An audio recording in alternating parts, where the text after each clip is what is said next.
Habang papalapit ang 2024 PVL Reinforced Conference, isang malaking tanong ang bumabagabag sa mga fans ng Creamline Pool Smashers. Makakapaglaro ba si Gemma Galanza para sa kanilang koponan kahit si Coach Sherwin Meneses ay walang kasiguraduhan sa isyong ito?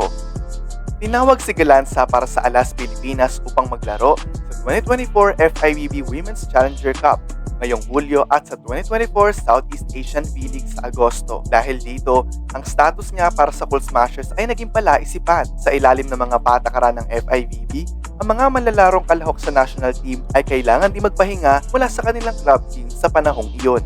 Noong 2024 ABC Challenge Cup, si Galanza kasama si Tots Carlos ay hindi muna sumali sa national team duties dahil sa natatakdang biyahe ng Creamline papuntang Spain matapos nilang masungkit ang titulo sa All-Filipino Conference. Ngunit ngayon, kasama na siya sa national team at ang kanyang paglalaro para sa Pool Smashers ay hindi pa rin tiyak.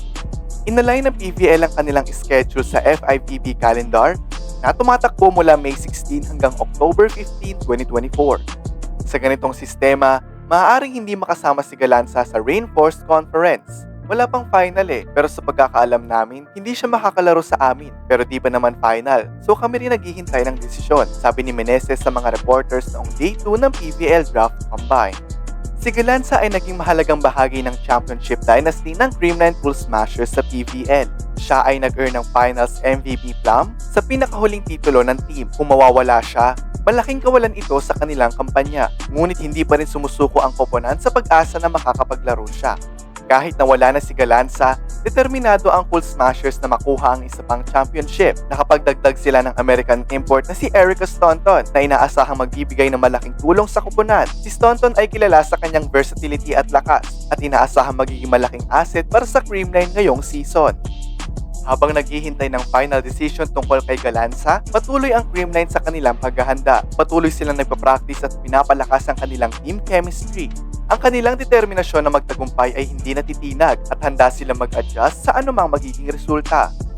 Ang sitwasyon ni Galanza ay nagbubukas ng mas malawak na diskusyon sa volleyball community. Dapat bang mas unahin ng mga national players ang kanilang duty sa national team o ang kanilang mga commitments sa kanilang club teams?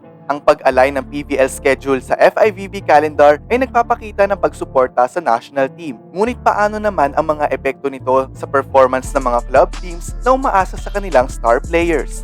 Ang debate na ito ay tiyak na magpapatuloy habang inaabangan ng lahat ang magiging desisyon at hakbang ni Galanza. Habang patuloy na umiikot ang balita, isang bagay ang tiyak. Magiging mas kapanapanabik ang 2024 PVL Reinforced Conference.